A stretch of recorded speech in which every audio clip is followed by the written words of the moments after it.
Stunting adalah penurunan laju pertumbuhan pada anak yang mencegah anak untuk meraih potensi penuh dalam tumbuh kembangnya. Assalamualaikum warahmatullahi wabarakatuh. Perkenalkan, nama saya Lisda Nur Hakiki. Kami dari kelompok 3. Di sini kita akan membahas mengenai rancang bangun sistem pakar diagnosa penyakit stunting pada balita dengan metode scientific factor dan naive Bayes. Nah, ke pembahasan, izin memperkenalkan terlebih dahulu. Di sini kita beranggotakan 5 orang, di mana ada Elsa Maharani, Lisda Nur Hakiki, Nadia Amelia, Faizal Haq, dan Muhammad Ripaldi. Untuk pembahasannya, mari kita simak. Pembahasan yang pertama, penelitian terkait kebaruan penelitian, metode penelitian, bakar bermain basis pengetahuan, metode inferensi. Menentukan permasalahan dari penelitian sebelumnya. Dengan tema yang kita ambil yaitu rancang bangun sistem pakar diagnosa penyakit stunting pada balita dengan metode scientific factor naive Bayes.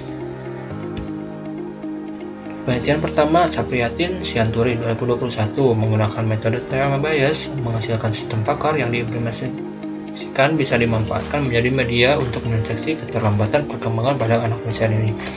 Yang kedua, dilakukan oleh Maulana. Penelitian ini menerapkan metode CF. Dari hasil penelitian ini, pengembangan yang sudah dilakukan penelitian berhasil merancang membangun aplikasi sistem pakar untuk diagnosa penyakit gizi buruk.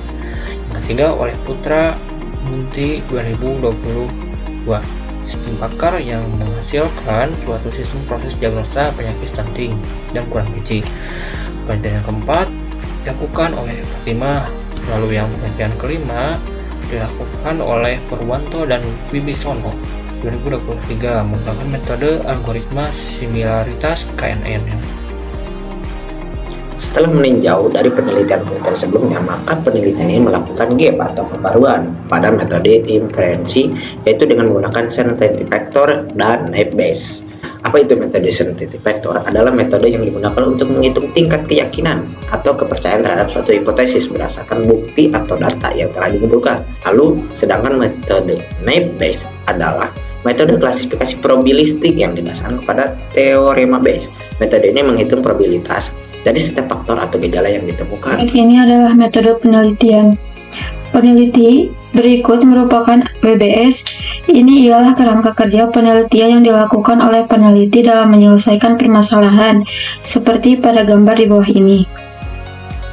Penelitian ini ditujukan pada rancang bangun sistem pakar diagnosis penyakit stunting pada balita, dan oleh sebab itu metodologi yang digunakan pada sistem ini adalah metodologi Expert System Development Life Cycle. Berikut ini adalah tahapan dari metode yang kami pilih, yaitu penelitian, perolehan pengetahuan, desain program, dan pengujian program.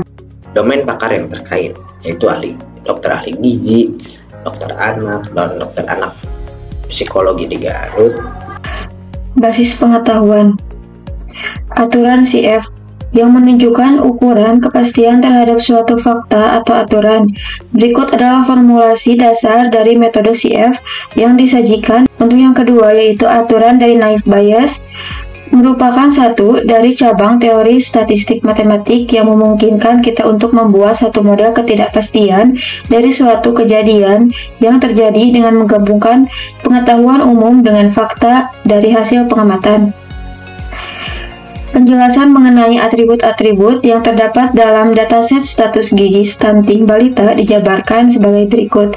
Yang pertama, yaitu dari jenis kelamin, yang kedua dari umur, yang ketiga berat badan, dan yang keempat tinggi. Kemudian di sini ada metode inferensi dari CF atau Scientific Factor, teman-teman. Untuk selanjutnya di sini ada tabel untuk inisialisasi indikator gejala dan bobot pakar untuk penginputan data.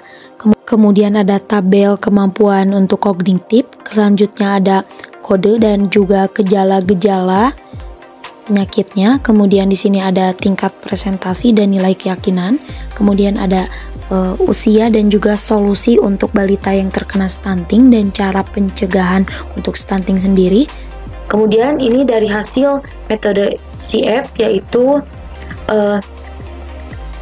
untuk tingkat akurasi dari hasil CF menghasilkan nilai akurasi sebanyak 79,2% dengan presentasi di bawah ini. CF penyakit dikali 100%, 0,792 dikali 100% menghasilkan 70,92%. Berdasarkan tingkat presentasi hasil perhitungan CF yang didapatkan seperti berdasarkan pada tabel 7 tadi, yaitu nilai tingkat akurasinya 7,9,2%. Kita lihat pada tabel 7 di sini untuk 7,92% terdapat di sini ya teman-teman. Dan di sini untuk nilai keyakinannya kemungkinan besar, berarti kemungkinan besar balita tersebut atau anak tersebut mengalami stunting. Pada metode Naipy Bayes ini kita akan menguji keakuratan dan kinerja dari algoritma Naipy Bayes dalam melakukan klasifikasi status gizi stunting pada balita. Ini adalah tabel data uji yang sudah dihasilkan. Lalu kita akan menentukan kasus data seperti ini dan data uji yang dihitung dari data 201. Ini maka ini hasilnya. Untuk perhitungannya seperti ini,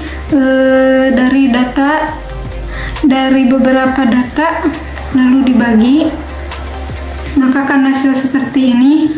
Dari hasil-hasil ini kita simpulkan lagi dengan mengkalikannya, maka hasilnya akan 0,0027. Lalu perhitungan yang kedua sama dengan perhitungan yang pertama. Hasil dari data-data ini kita kalikan kembali dan hasilnya 0,198. Dari perhitungan dengan menggunakan seluruh data uji, selanjutnya dilakukan pengujian menggunakan diagram confusion matrix untuk mengetahui nilai akurasi yang diperoleh dari algoritma Naipy Bayes. Hasil dari tabel confusion matrix didapatkan nilai akurasi sebesar 92% dengan perhitungan, yaitu akurasi 23/0 per 23 tambah 2 tambah 0 tambah 0 dikali 100%, maka hasilnya akan 92%. Nah, kita lanjut dari kesimpulan dari kombinasi metode inferensi centrifactor dan Naipy Bayes pada sistem pakar diagnosis stunting pada balita, yaitu pada metode CF dan metode Naipy Bayes. Kombinasi metode ini dapat meningkatkan akurasi prediksi dengan memanfaatkan kelebihan dari kedua metode tersebut. Untuk metode CF itu digunakan untuk mengevaluasi tingkat keyakinan pada suatu hipotesis berdasarkan beberapa aturan, dan untuk Naipy Bayes digunakan untuk menghitung probabilitas suatu kejadian berdasarkan kemungkinan dari kondisi yang diberikan. Dan untuk tingkat akurasi yang dihasilkan dari kedua metode tersebut, di sini pada studi kasus ini inisialisasi indikator gejala dan bobot pakar dengan metode CF serta klasifikasi status gizi stunting dengan metode Naipy Bayes pada balita. Nah, hasil dari CF merupakan penyakit yang berdasarkan hasil perhitungan yang dihasilkan nilai tingkat akurasinya sebanyak 79,2% berdasarkan tingkat presentasi hasil perhitungan CF yang didapatkan, maka nilai keyakinan tersebut mengalami stunting adalah kemungkinan besar. Berarti anak balita tersebut mengalami kemungkinan besar. Kemudian untuk dari hasil Naipy Bayes, klasifikasi status gizi stunting dengan data uji yang berjumlah 25 dari hasil tabel confusion matrix 4.3 didapatkan nilai akurasi sebesar 92%, teman-teman. Nah, itu merupakan kesimpulan dari sistem pakar diagnosis stunting menggunakan kombinasi metode inferensi CF dan Naipy Bayes. Oke teman-teman, sekian dan terima kasih kami dari kelompok 3 dari mata kuliah kecerdasan buatan. undur diri. Mohon maaf bila ada kesalahan. Wassalamualaikum warahmatullahi taala wabarakatuh. See you next time.